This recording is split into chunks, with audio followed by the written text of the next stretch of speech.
السلام عليكم متابعينا الأعزاء. تعرف على مهن الفنانين قبل الشهرة، منهم ضابط ونجار وطبال وعامل بنزينة ومدرس لغة عربية. المطرب تامر حسني عمل في بداية حياته في مكتبة ومحطة بنزينة وسوبر ماركت.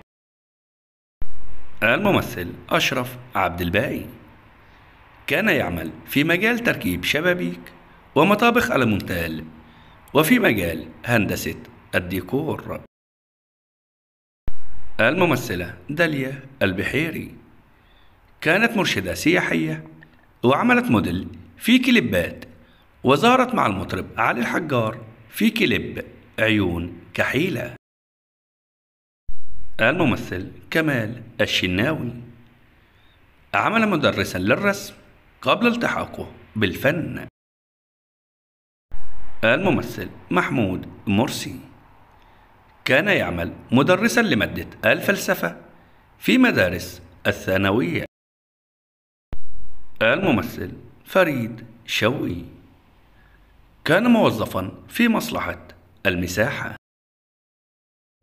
الممثل توفيق الدجن كان موظفا في السكك الحديدية، وعمل أيضا كاتب مخالفات في النيابة بمحافظة المنيا. الممثل عزت العليلي كان معدا للبرامج في التلفزيون. الممثل محمود ياسين كان محاميا قبل أن يتفرغ للفن. الممثلة ليلى طاهر كانت مذيعة في التلفزيون المصري.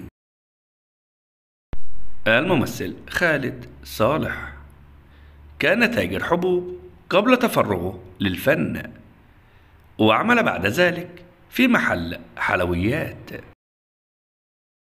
الممثلة نبيلة عبيد كانت عارضة أزياء قبل أن تتجه للفن. الممثلة رجاء الجداوي عملت كعارضة أزياء قبل أن تتجه للفن.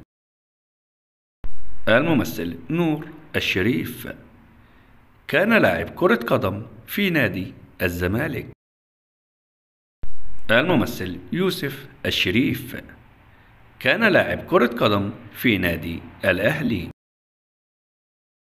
الممثلة معالي زايد كانت رسامة بعد تخرجها من كلية الفنون الجميلة.